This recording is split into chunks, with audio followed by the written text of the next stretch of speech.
of Election Day, now just days away, Tuesday, November 6th.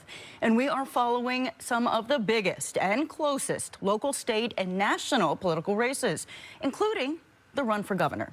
Incumbent Democratic Governor Andrew Cuomo and Republican challenger Mark Molinaro are the two main party candidates. For the position of New York State Attorney General, Democrat Letitia James and Republican Keith Wofford are competing. In the national spotlight, the 19th Congressional District here in New York, Republican Congressman John Faso is being challenged by Democrat Antonio Delgado. The latest polls suggest that this right here will be a close one come election night. And it has nationwide significance as Democrats bid to retake the House of Representatives. The Republicans, however, are hoping to hold on. President Donald Trump tweeted support for Congressman Faso yesterday, calling him a, quote, great and hard-working congressman. On Thursday, Majority Whip Steve Scalise was in Leeds, New York, campaigning with the congressman. Lots of big political names on both sides of the aisle weighing in on this district. 2 weeks ago, former Vice President Joe Biden came to New York to campaign with Antonio Delgado in Kingston. There he is. And a busy time for the candidates and for county and state election officials. You as well. CBS 6's Steve Majiri spoke with the New York State Board of Election official about the key information voters need ahead of Tuesday.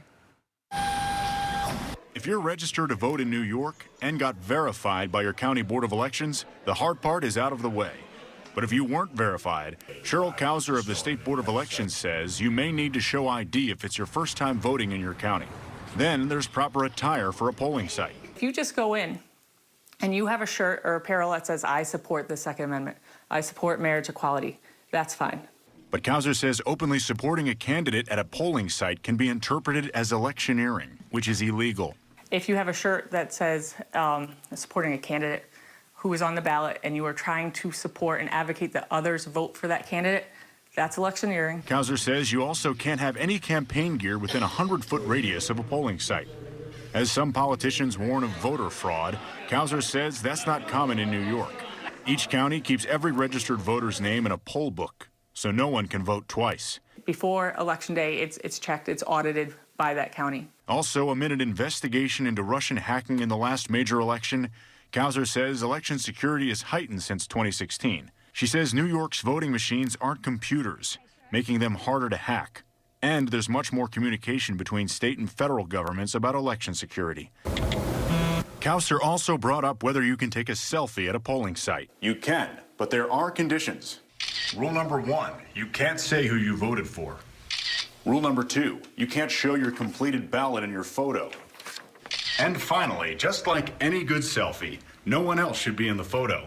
Follow these rules on Election Day, and you likely won't get kicked out of a polling location. Steve Majiri, CBS 6 News. CBS 6 News will have live team coverage starting at 5 Tuesday evening, including the Capital Region's only live local newscast at 6:30. Then stay with CBS 6 News throughout the night for up-to-the-minute results.